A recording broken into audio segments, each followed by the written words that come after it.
The film opens as Cooper Adams is taking his teenage daughter Riley to a concert for her favorite artist, Lady Raven.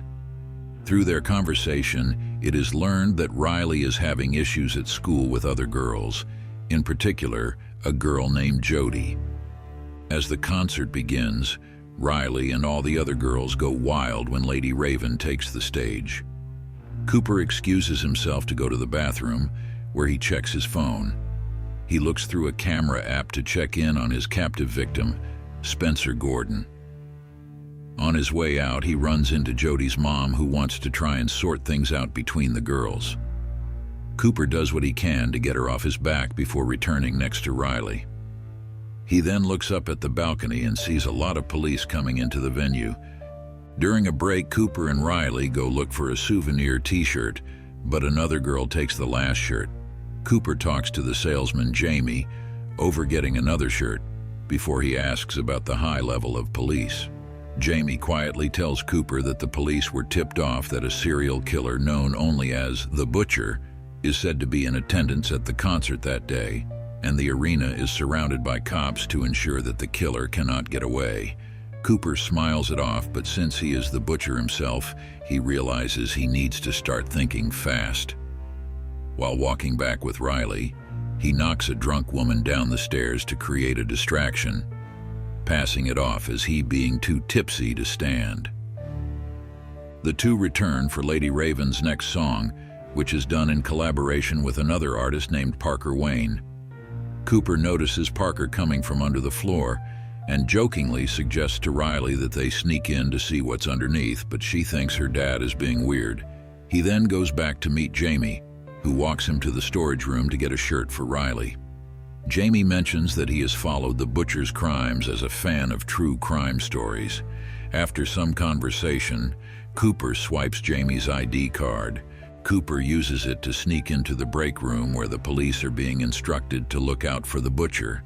There, he steals a police radio and uses it to overhear the FBI's top profiler, Dr. Josephine Grant, who is looking out for every possible option the Butcher has for escaping. On his way out, Cooper runs into Jody's mom again, who becomes more antagonistic when Cooper tries to avoid speaking to her.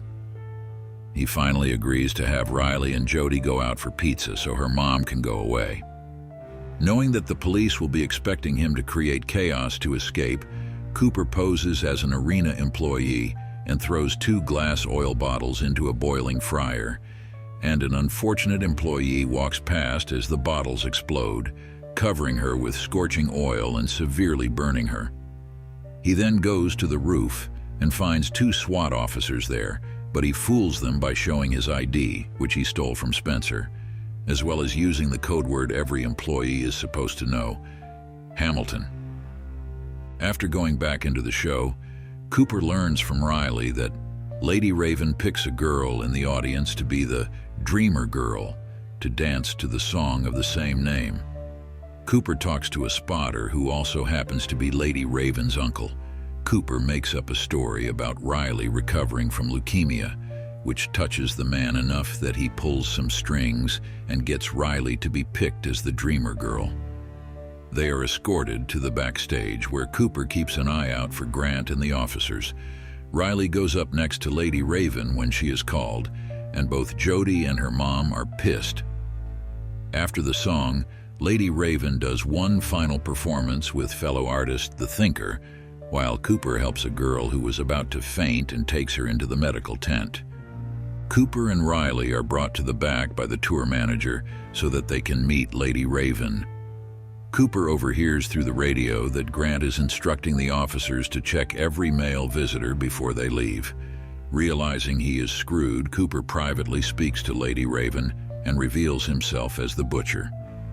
He shows her Spencer's location on his phone and tells her that he will fill the room with carbon monoxide if she alerts the police to his presence. He tells Raven to let them go out with her in her limo since it won't be checked. In the limo, Lady Raven offers to drop Cooper and Riley off at home to see their house. An excited Riley agrees while Cooper knows she is up to something. They arrive and meet Cooper's wife, Riley's mom Rachel, and son, brother Logan, Rachel invites Lady Raven to have dinner. While they eat, Raven brings up the butcher, talking about how she studied him and knows that he might have OCD, how he uses fake houses to commit his crimes, and issues regarding his mother. Cooper has hallucinated his mother throughout the film. She mentions that the police were tipped off to his appearance at the concert. Because a ticket receipt for the concert was found in one of the houses, Cooper tries to stop Raven and get her out, but she offers to play a song on the piano. She has Riley sit next to her and takes her phone. After playing, Raven suggests taking a selfie and grabs Cooper's phone to do it. She then runs into the bathroom with the phone while Cooper starts to lose his cool. Lady Raven opens the camera app to speak to Spencer in an attempt to get him out of there. After learning what he saw before he was taken in, Raven starts a live stream to her fans to try and get clues as to Spencer's whereabouts.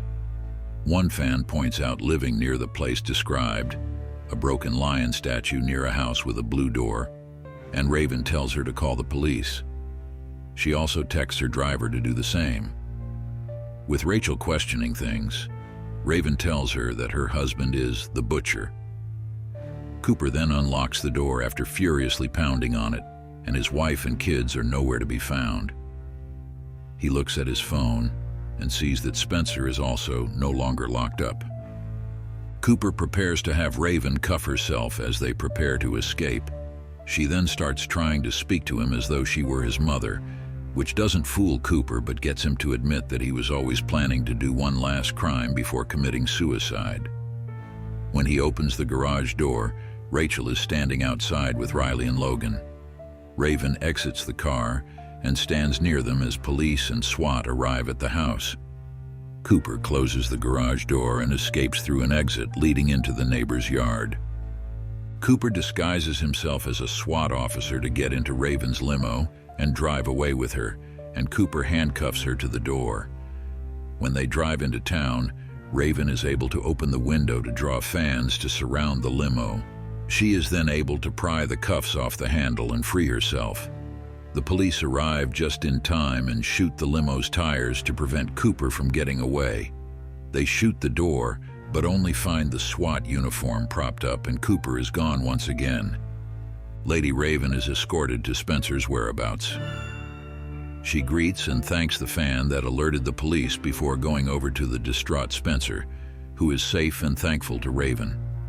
Rachel is left at home alone while the kids are at her sister's house.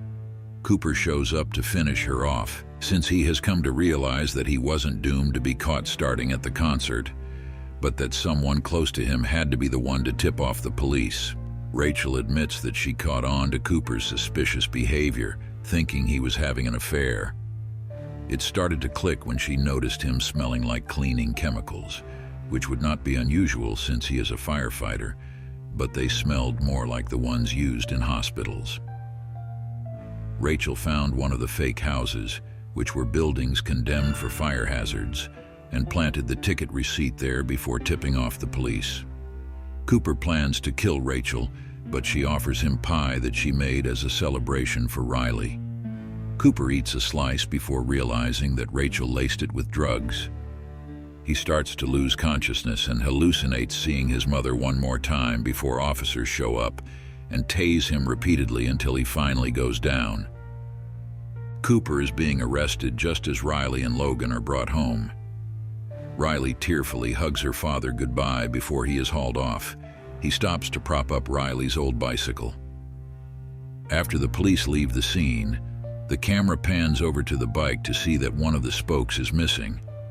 Cooper has taken the spoke and is using it to pick the locks on his cuff, ready to make another escape as he grins evilly.